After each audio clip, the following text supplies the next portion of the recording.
Okay, in this video I would want to talk about wild rose. I apologise if there's any noisy sheep in this video because they are on one at the moment. So obviously I'm a little bit obsessed with wild rose. I have grown some in my garden now, so it has just flowered. It's the first year it's flowering, so I've just got... I like that there's so many different colours as well. Like this one's quite, if you can tell, it's quite a deep pink on the outside, whereas a lot of them can be just that pale sort of pink all the way through. So they have got a little bit of a variation in colour, which is fab. But yeah, I think wild rose has a lot of medicine for us, especially in the world today. So I'm going to talk about that a little bit in this video whilst getting interrupted by sheep. And if you are feeling like you're in that kind of stuck in between place of like a life transition right now, I have got 3 main plant allies that I use and call on myself in that kind of in-betweeny time phase of life. And yeah, there's a free quiz that I've created so you can find out which plant ally is speaking to you right now and go a little bit deeper with that if you want. So I will pop the link to the quiz in the description below and you can take that. There's also if you want to go a little bit deeper, you can also access a free guided meditation with wild rose. But I thought I would talk about wild rose today because it is now in flower. Hopefully by the time this video gets published it'll still be in flower, but they're so, you know, they can be so fleeting, especially when we've had a lot of wind and rain here recently. You can find that the flowers don't last very long before they just get blown off. They're so delicate. And this is the first thing I like to talk about with wild rose is, yes, such delicate little petals, but no, it's not a plant to be messed with. It's not, because have you seen the size of the thorns on the thing? Like, this isn't a plant that, you know, you can just squash to one side or it's gonna, okay, its flowers are quite gentle, but it's not gonna wilt off. It's just gonna grow some more flowers. It has badass thorns on it. It makes these massive shoots. It spreads where the hell it wants, let's be honest. Mine's kind of just growing where it wants to grow, not in a nice little orderly fashion that I would like to grow in. It grows where it wants. So as a woman, if you're feeling kind of lost, stuck, not quite in touch with your, maybe who you truly are, you know, you're trying to find that authentic version of yourself, wild rose is damn good medicine. And to me, wild rose also speaks to something I've talked about in other videos, you know, about the whole thing now where we have spirituality portrayed as just love and light, you know, and all the nice bright side of it, and we're not bringing it back down. We're not grounding it down into ourselves. We're not allowing ourselves to be messily human and dealing with the shadow side of things, the darker side of things.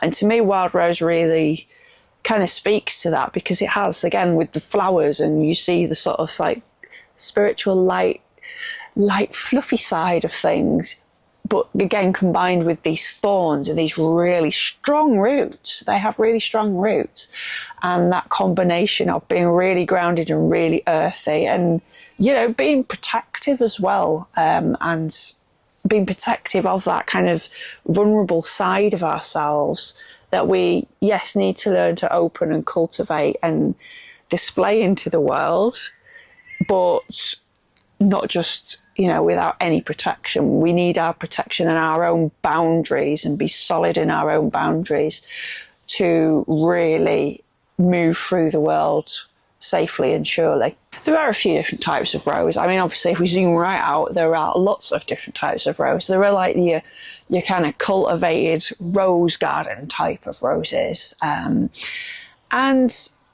to me, whilst they are beautiful and they have certain qualities to them, they're not quite where I'm at medicinally, relationship-wise with the wild rose. That speaks to something deeper, something older, something more ancestral, which, you know, if you watch my other videos, you know I'm about the ancestral stuff. We're working with the wilder roses. There's a couple of different types. Like this one's like Rosa canina. I never know if I'm pronouncing this properly. Canina. I'm not very good at pronunciations, but I know what I mean. I'll type it in the description below. And Rosa rugosa as well, which I have seen out and about. And for me, the best way that I started working with this plant was just to kind of notice where it was. You know, I'd never really sort of noticed it much before, apart from a couple of years ago when it started to go in flower and I was starting to be aware of the plant in my herbal work. And suddenly I just saw her everywhere. It was just every time we went for a walk, it's like, oh, there's some, yeah, it's everywhere. So just noticing where it's growing locally to you. You know, if you can go and sit and hang out with the plant, meditate, great. But a lot of the times, yeah, they are in pretty random places where you might not just be able to kind of sit down and chill out with it. Being as this is a plant of Venus, I like to work with it on quite a sensory level. So I have my roller balls containing rose and frankincense, and I also tincture the rose, and I've got a rose tincture that I take internally every day, especially when I am working on wild rose path. You can pick up dried sort of rose quite easily, like rose buds, dried rose buds as well, and ones that you can make into tea. Again, I'm big about drinking herbs in tea for medicinal benefits, and I have my Sovereign Heart tea blend that has rose in it as well, and I just love rose with like rose and hawthorn are kind of like my power pair in terms of like empowerment. I would say they're my power pair, and I also like to pair them with linden as well, or lime flower. Yeah, so wild rose for me is just great in terms of any part of a life transition really, but especially in that liminal space, I think, where you can feel quite untethered and unknowing, and it can remind you about that practice of being in a place where maybe you're going to have to be on some level, start being a little bit vulnerable, but also putting up them thorns and them boundaries solidly at the same time to protect yourself when you're in that kind of liminal space of not knowing. So whether you identify in yourself that maybe you've got boundary issues around something, or you tend to be a people pleaser, or you feel like you're over giving to other people and not really getting much or anything in return, this is one of the plants I would just start working with. And don't be put off like I was years ago with rose. It was all like sort of old lady soaps and that really synthetic shop smell of rose that just kind of honked really to me. It stank. But this is, again, I said it before with the cultivated roses, to me this is just a whole different ballgame. So definitely try working with this plant if you haven't before. If you have tried working with this plant, let me know in the comments, you know, your experiences of wild rose. I would love to hear them.